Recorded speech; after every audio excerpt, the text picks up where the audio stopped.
Ujú. Sí, obviamente completamente de acuerdo.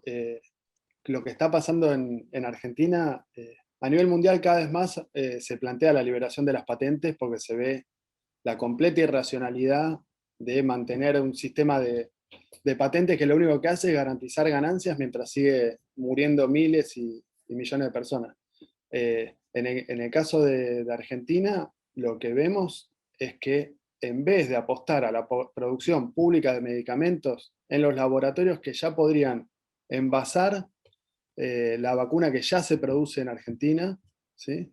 O apostar incluso a desarrollar otras vacunas en el país. Si se liberaran las patentes, hay un sistema de laboratorios públicos que podrían producirlas y podrían envasarlas. También existe eso, digamos, pero la apuesta es a favorecer negocios privados. Lo que se conoció en las últimas semanas es que van a subsidiar el laboratorio de Marcelo Figueiras, el laboratorio Richmond, para producir la vacuna de Sputnik en Argentina. Digamos, lo mismo que hicieron con Hugo Sigman, ¿sí? Le pagaron por adelantado el 60% de las dosis de vacunas AstraZeneca que nunca llegaron para que pueda beneficiarse con esa tecnología para su propia empresa. ¿Sí? Lo mismo están haciendo ahora con Marcelo Figueira. ¿Sí? Entonces es muy, muy importante ver que de fondo hay una estrategia que es política y económica de favorecer el negocio privado con la salud. ¿Sí?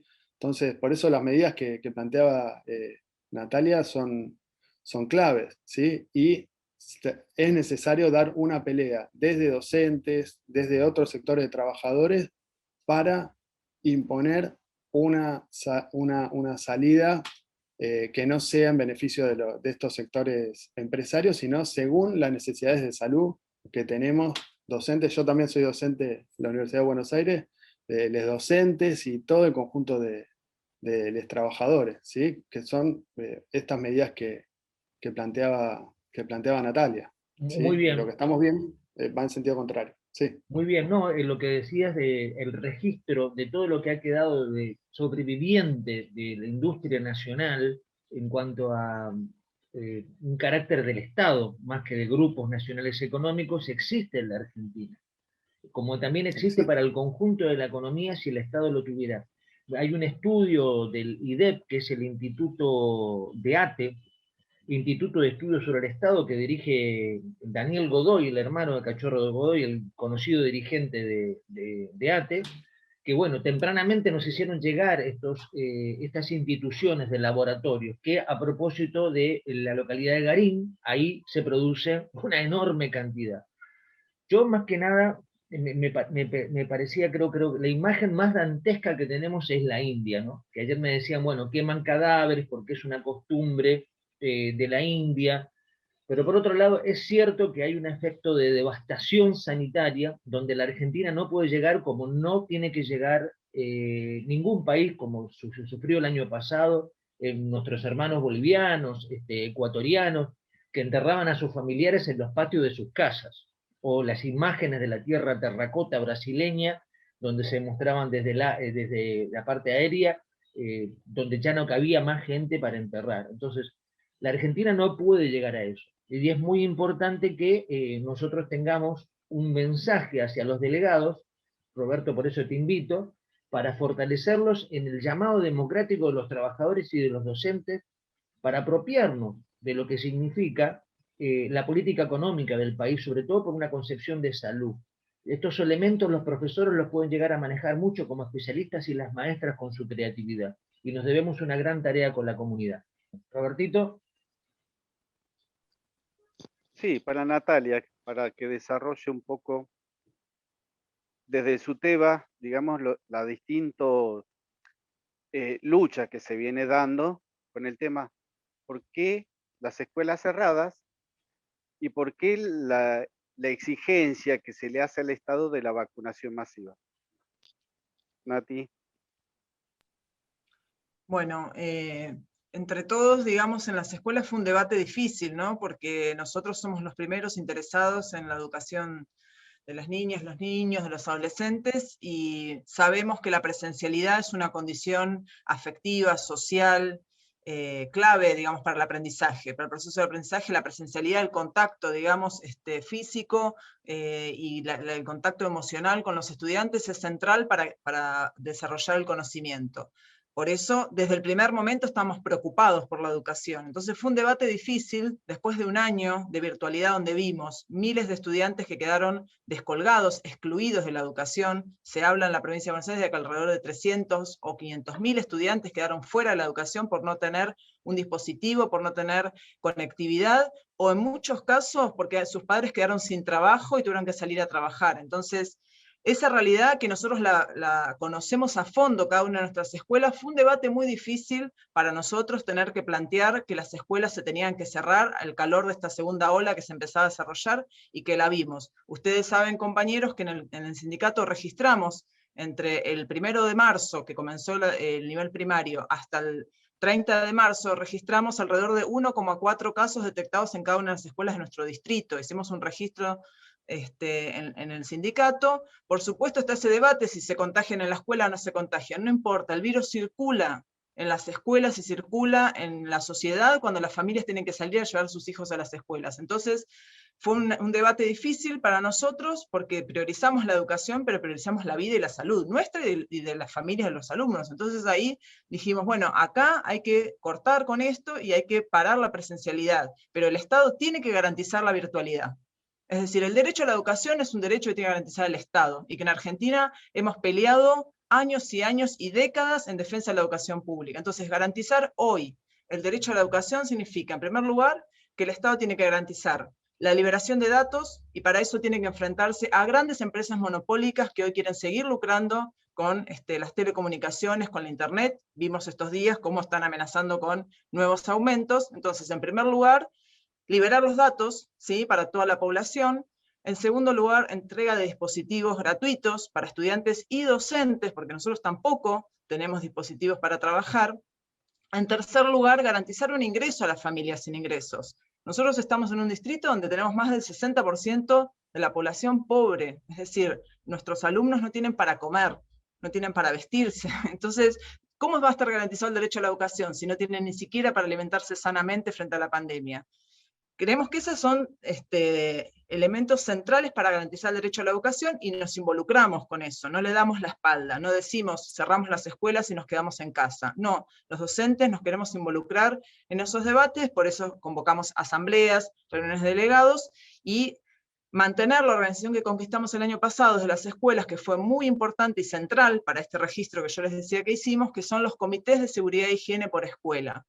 Nosotros, la presencialidad nos obligó a tener que garantizar un protocolo que era incumplible, ya habíamos denunciado, pero que planteaba las condiciones mínimas en las escuelas, ser los docentes con las familias los que estemos fiscalizando escuela por escuela que se cumplan las condiciones sanitarias. Y así en nuestro distrito tuvimos que cerrar muchísimas escuelas porque venimos de años de desinversión donde el Estado no invierte.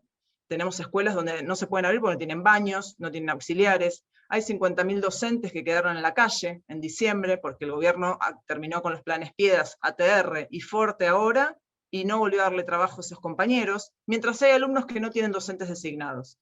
Entonces, acá es central el rol de los docentes, de las familias, de los comités de escuela, del cuerpo de delegados, para debatir cómo nos involucramos en imponer una salida que garantice no solo la supresión del virus, sino una vida digna, digamos, para los trabajadores y las familias. Creo que eso es algo que tenemos que llevar a las escuelas para debatir.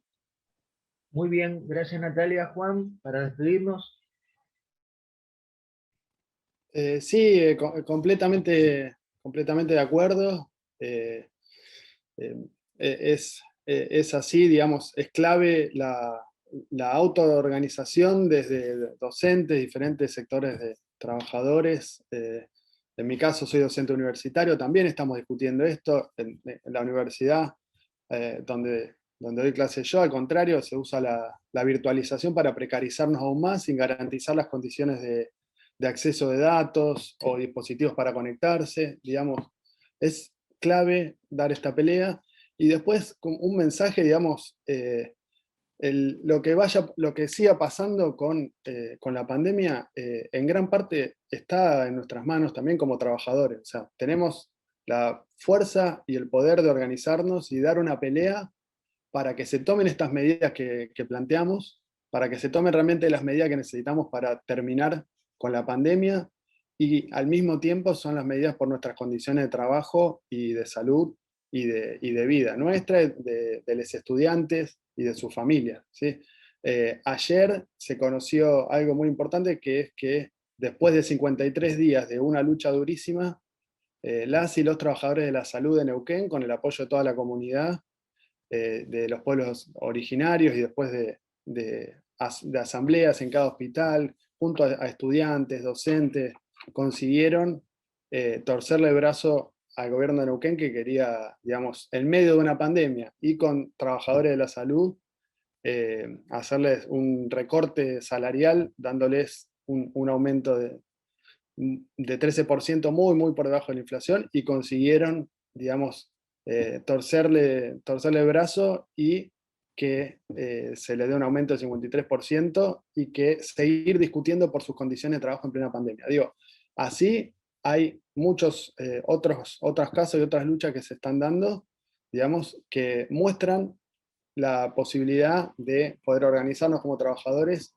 y pelear por nuestras condiciones de trabajo y pelear por las necesidades que tenemos para enfrentar la pandemia. Digo esto porque para no, digamos, no está dicho que la única salida posible es la que estamos viendo, ¿sí? Pero pasa por nuestras manos como trabajadores en la pelea que demos desde nuestro lugar de trabajo, como decía Nati, para poder garantizar que se tomen las medidas que necesitamos a nivel de cuidar nuestra salud, de los estudiantes y sus familias, y eso es posible y es necesario. Yo estoy contento de estar acá, pudiendo ser parte, y bueno, también a disposición para cualquier otra cuestión en la que pueda ayudar.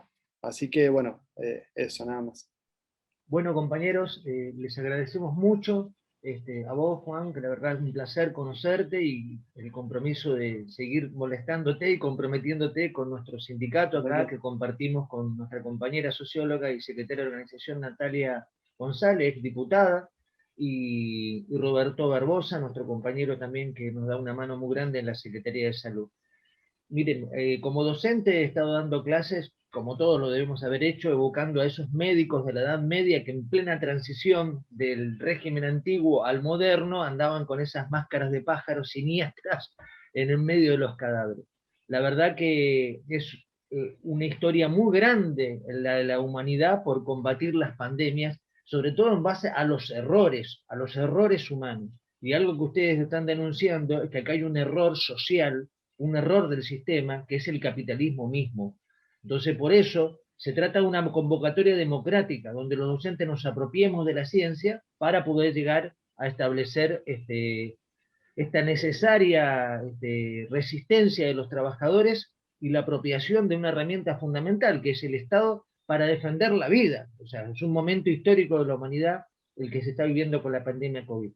Bueno, compañeros, muchas gracias. Vamos por esos delegados docentes y nos estamos viendo. Muchas gracias. Nos vemos. Chao, hasta luego. Gracias. Adiós, compañeros. Nos vemos, compa. Cortamos. Hasta luego. Sí.